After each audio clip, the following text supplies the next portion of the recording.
சொன்னால் வேதத்திலே அநேக விதமான வார்த்தைகள் சொன்னாலும் நான் சொன்னேன், காலம் நிறைவேற்று தேவனுடைய ராஜ்யம் சமமாயிற்று, மனம் திரும்பி சுவிசேஷத்தை விசுவாசிகள் சொன்னார் இயேசு.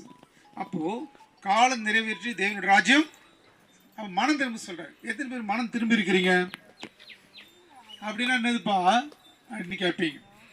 வேதத்திலே யோவான் எழுதின சுவிசேஷம் 3ஆம் அதிகாரத்தில் ஒரு சம்பவத்தை உங்களுக்கு சொல்லி நான் ஜெபம் செய்ய போகிறேன். நிக்கதேமுன்னு ஒரு மனுஷன் தான். அவன் 100க்கு அதிபதி. பெரிய வசதியான ஒரு மனுஷன், 100க்கு அதிபதி. அவன் என்ன பண்ணுறான், இந்த இயேசுவானவர் பூமியில் பிறந்தார், வளர்ந்தார், வாழ்ந்தார், உண்மைதான். ஆனால் அவர் போகிறாரு, பிசாசு ஓடிடுது, வியாதி ஓடுது, பாவிகளாம் ரட்சிக்கப்படுறாங்க.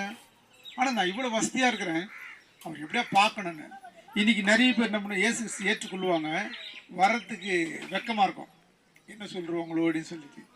என்ன காரணம்னா, நான் கூட இயேசு ஏற்றுக்கும் போது எப்போ நைட்டில் ஜபம் வைக்கிறாங்களோ அப்போ தான் எங்கன்னா ஒரு மூலையை போய் உட்காந்துருப்பேன். மீதி நேரத்தை பகிங்கரமாக சபைக்கு போவேன். ஏன்னா வெக்கத்தை கொண்டு வரான்னா பிசாசு. நீ வெக்கப்பட்டியானா உன் வாழ்க்கையில் முன்னேற முடியாது. இங்கே இந்த பரிசேயன் பெரிய வசதியான மனுஷன்.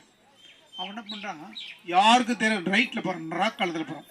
போன பிறகு, நீ தேவனிடத்தில் வந்த குமார் நான் விசுவாசிக்கிறேன், ஏன்னா தேவனுடைய கிருபை இல்லைனாக்கா நீங்கள் செய்கிற அற்புதம் செய்ய முடியாது அப்படின்னு. அப்போ உடனே அவனை பார்த்த உடனே சொல்லிட்டாரு, நீ மறுபடியும் பிறகணுன்றான்ட்டு. உங்களுக்கு யாருக்குமே தெரியுமா மறுபடியும் பிறகணும்னா தெரியுமா? யாருக்கும் தெரியாது. என்னம்மா நீங்கள் என்ன கேட்பீங்கன்னாக்கா, எனக்கு அந்த ஆளுக்கு அந்த பரிசு 40 வயசு, நான் 40 வயசு ஆயிடுச்சு, மீண்டும் என் தாயின் வயிற்றில் நம்ம போய் பிறக்கக்கூடியமா அப்படின்னு சொல்லி கேட்குறான். அவன் கேட்ட கேள்வி நல்ல கேள்வி. ஆண்டு சொல்கிறது, ஆவியினால ஜலத்தினால பிறவிட்டால் ஒரு பரலோக ராஜ்யம் போக